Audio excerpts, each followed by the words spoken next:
Let's start with the government. A little earlier, I spoke to the Chancellor of the Duchy of Lancaster, Pat McFadden. Pat McFadden, in his interview with our colleague Stuart Ramsey, President Zelensky makes a distinction between protecting Ukraine's people and preserving its land. How significant do you think that is? Ukraine's engaged in a fight for its survival and in a desperate fight to be able to decide its own future. This war was expected to last maybe for a few days. We're now approaching 3 years since Russia invaded, all the way through, both when the Conservatives were in power and since we came into office in July. We've taken the view to support Ukraine in their ability to decide their own future, and that means arms and material, training troops, everything that they need in order to carry out that fight. But it's very, very tough for them. And the Russian invasion has obviously caused incredible trauma in the country and among the people. But we will stay with Ukraine for the duration of this fight. But there must be a way out here. And what Zelensky is saying seems to suggest at least a beginning of one. One part of what he said to Stuart is that there could be cessation of hostilities as long as there were security guarantees from NATO. Now, the NATO foreign ministers are meeting this week. Will David Lammy support any proposal that would offer those security guarantees? We want Ukraine to have a secure future, but I don't think at this stage our Foreign Secretary or NATO in general will get into the detail of what that might look like. The bottom line will be we want Ukraine to be able to decide its own future. Sorry to interrupt you, but Zelensky said, he rather pointedly said that he wanted to be part of NATO, but he had not been asked. Should he be? I don't know whether Ukraine will be part of NATO or not in the future. I can't predict that. What I do know is that I want the country to be free to make decisions about its own future. Any application like that would have to be considered properly by NATO in the future. But you could envisage something like that, because, the problem that we have here is that there's a deal that some people are talking about. They're talking about it in DC, that would allow Mr. Putin to keep the territorial gains he's won on the battlefield, Crimea, Donbass. If the Ukraine's ever agreed, could you imagine our government backing such a deal?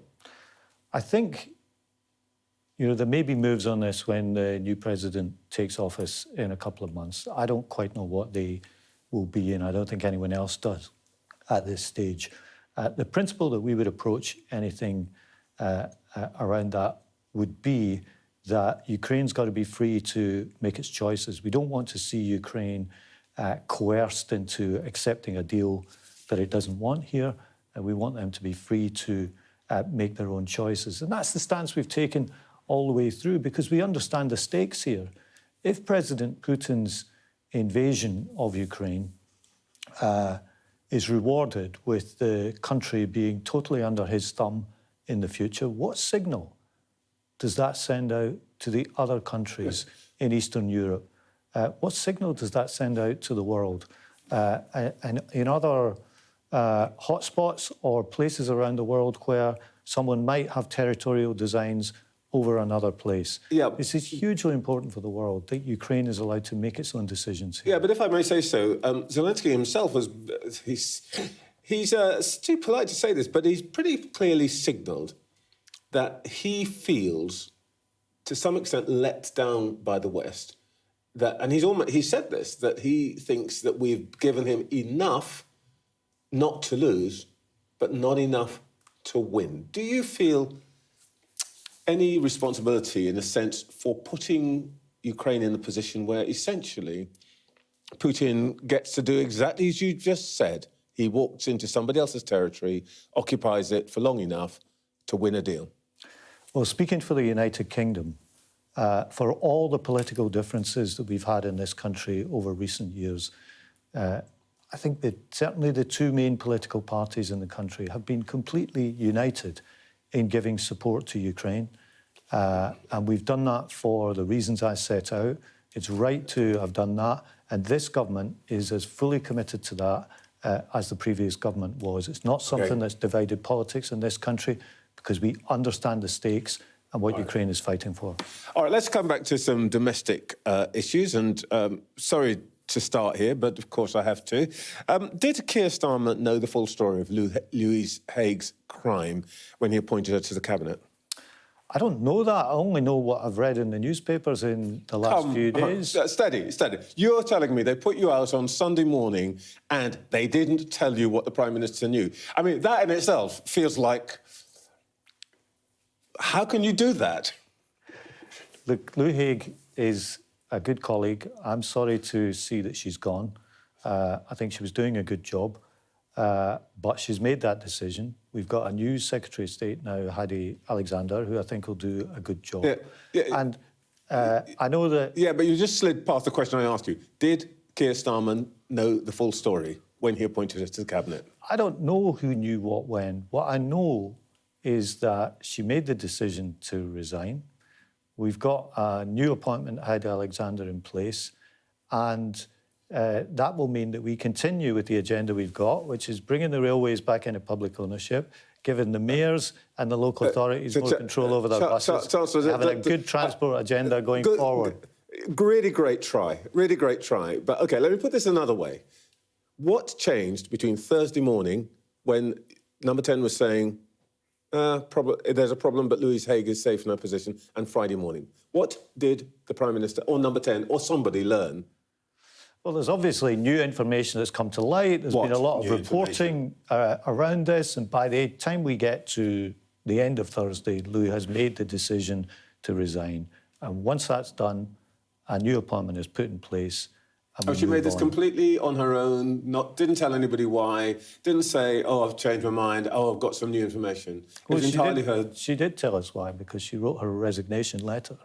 And in the resignation letter, she sets out her reasons that this was going to become an enormous distraction for the government, and decides to step down. And I respect her for doing that. And the Prime Minister was a completely passive actor in this. He had nothing... No conversation, he didn't say I'm sure they did have conversations, and the result was she resigned. We've got a new Secretary of State, and we carry on with our transport agenda. All right, look, OK, let me try one more thing, that way of addressing this. Keir Starmer said to Boris Johnson in 2022, memorable phrase, you can't be a lawmaker and a law breaker. Do you know when Louise Haigh planned to resign as an MP? As an MP? Yeah. I don't think she's as a lawmaker. You can't be a lawbreaker and a lawmaker. Well, look, it's not against the law for someone who's had some kind of conviction in the past, a conviction that's spent, as I understand it, to serve in Parliament. The decision of who serves in the government is, of course, one for any Prime Minister, but it's not against the law for that to happen. And I'm sure among the 650 MPs in Parliament, there may be others too. OK, look, I know it's going through your mind, and you've got that expression in your face that says, why is the media going on and on about this? But you spent 4 years in opposition, never missing an opportunity to make a song and dance about Tory morality and chaos. You promised change. Then we got the Taylor Swift tickets, the suits, their dresses, their glasses, the Number 10 passes, the Chief of Staff sacked inside 6 months. It all makes you look just as tawdry and chaotic as your predecessors, doesn't it? I don't accept that for a minute. If you take this Louise Haigh situation, this story came to light. It's dealt with very quickly. Louise has decided to resign by the end of the day. This isn't something that dragged on for weeks. It isn't something where there had to be endless stories about it before action was taken. And within 24 hours, we have a new Transport Secretary. So I think the parallel you're trying to draw doesn't work. And in fact, the speed at which this happened shows that it's not a parallel. Oh, I see. So the issue is not whether somebody's done anything wrong. It's how quickly and how ruthlessly can you get rid of them? I think in part it is, because, people will do things wrong. And these things will come to light. And how you deal with them and how you respond is part of how this works. All right. Okay. And there's a big contrast there. Okay, you'll be relieved to know. Let's go on to what you would call substance and policy. We saw net migration figures for last year this week. Ministers have said this is all. The figures were way too high. They've been revised upwards to over 900,000. Just as a sort of technical point, you're run the Cabinet Office, responsible for data and all of that. Can we trust the data that we have? If we can't be sure how many people are coming and going, how can we have a credible immigration policy? I think we can trust the data. I see no reason why we can't. And the remarkable thing about it is a lot of people in... It was 166,000 off. Well, a lot of people in my constituency and around the country voted for Brexit some years ago. They did so on the basis they wanted immigration to fall. And following it, we saw a big rise. That's the big story coming out of the data in the last couple of years. The country will always need migration.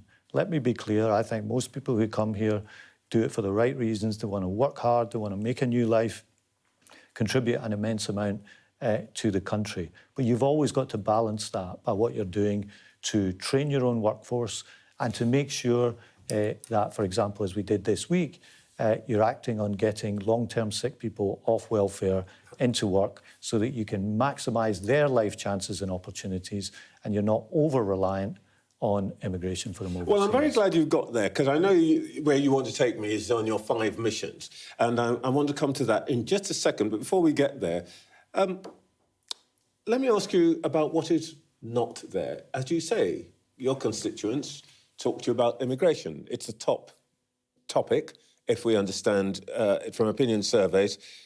Why aren't you setting a target for net migration as one of your missions? Targets haven't worked very well, but we've got things we're saying about this in terms of getting net migration. You are about to tell me about a load of new targets. So you can't start the answer by saying targets don't work. I don't say targets don't work in any circumstances, but numerical targets on migration have not had a happy history in recent years. You might remember David Cameron saying he wanted to reduce it to the tens of thousands. It wasn't the target that was the problem. You kept saying this. It wasn't the target. It was that they were useless at hitting them. And look where we are now. Well, we are publishing a plan for change this week based on our 5 missions, something we've been working on for months now. We had a big budget a few weeks ago. The plan that we set out this week will show the country what we want to achieve, having done that budget in critical areas like education, health, crime, housing, energy and living standards. And we are setting this out because we know that people are sceptical about what politics can achieve, what government can deliver. We are putting out a plan to show people what the government's priorities are over the next few years. And crucially, Trevor, it's not just publishing a set of policies. These things will only happen if we reform the state itself.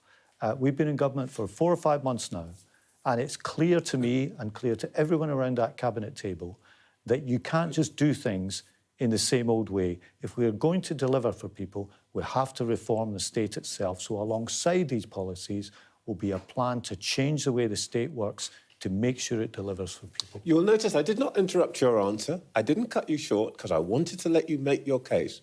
You still haven't told me why the thing that most people are most concerned about, which is migration numbers, is not one of your missions. Well, you've told me, given me a whole long list, you haven't included the one thing that most people would say most needs to be tackled. Fear not, the document that we're going to publish this week will talk about migration, both legal and illegal. We've set up a new secure border command, which we said we would at the election. We have got a new returns agreement with Iraq. We've increased the number of returns. We've published our welfare to work paper. Migration will very much be part of the This is great. You've got me very excited now. I'm glad I've got you excited because sometimes some of you and your colleagues can be a bit sceptical about these things. I'm glad I've got you excited. Sceptical? But I love to hear that actually in your missions, now which you're going to tell me are all about measurable, metrics, you're going to include migration. So what's the measurable metric on migration? I don't say we'll give you a target number, but we will Oh. certainly talk about migration, both legal and illegal, when we publish the document later this week. But look, we're joshing about it a little bit, but you do see that you are setting out these 5 big priorities. You're now saying that the signal that they're priorities is that you're tying yourself to numbers and time scales. The one thing that you're not doing that on is the thing that most people care most about, other than the cost of living, immigration. You can see why there's a problem here. I don't think it's the same thing, because the amount of migration you need will ebb and flow depending on how your economy is doing. And I think just setting a number and saying that's the magic number. Let's say it was 100,000 or 200,000 or whatever it was. What happens when we need a skilled worker for the 201,000 job? Do we say, no, we're not having that? That would be a good contribution to our country. It's not the way to do it, but we do want legal migration to come down. We do want to train more of our own workers. We do want to get more people off welfare and into work. You do know that no targets could be read as no limits, but let's not go on, because I want to ask you about a couple of other things. Your big growth indicator is going to be household income. Let me start with what I think your big obstacle is going to be here. Nobody believes you. Here's what, when people are asked about the future, what do they think is going to happen in the next year? If you look down towards the bottom there, that blue bar that says 25%, only a quarter of people think that you can actually make an impact on this. Well, look, I think it's really important that we do, because the last Parliament was the first Parliament in living memory where living standards fell over the course of a Parliament. And that hurts people in their pockets. So we are saying we want not just to have economic growth, but to make sure that people feel it in their pockets. And if I may make another point about this, I do accept scepticism when a government publishes a plan, but if we don't do this, if we don't set ourselves clear goals for the next few years, the country will simply fall further behind. You wouldn't have a government prioritising living standards. You would have more children not ready to start school. You'd have no effort on the waiting list. We're not prepared to let the country fall further behind. That's why we are producing this plan this week. It stems from the budget. It stems from the mission. It's the next phase of what the government wants to do. We're short of time, and I just want to ask you one thing, because this is of interest to me. We've known each other a long time. You are notoriously a man of action. So we've heard a lot about what you want to do. The question is how you're going to do it. Here's your answer thus far. You've launched 60 reviews, consultations and task forces, which some people would say are ways of putting off decisions. You've launched one every 2.5 days since you've been in government. Government by review. Is this a Pat McFadden action-oriented government? We're not announcing a review this week. We're announcing a plan for change. We're announcing what we want to do. No, but I'm telling you what you've done thus far. Get children ready for school. That's a speech. To get this is what you've done. waiting list down. To get more people the chance to have a home of their own, and the other things that we'll set out in the plan. With another review and another consultation? We're not announcing reviews this week, we're announcing a plan. A lot of people are saying, we want to see your plan, they're going to get it this week. Pat McFadden, thank you very much for your time this morning. Thank you.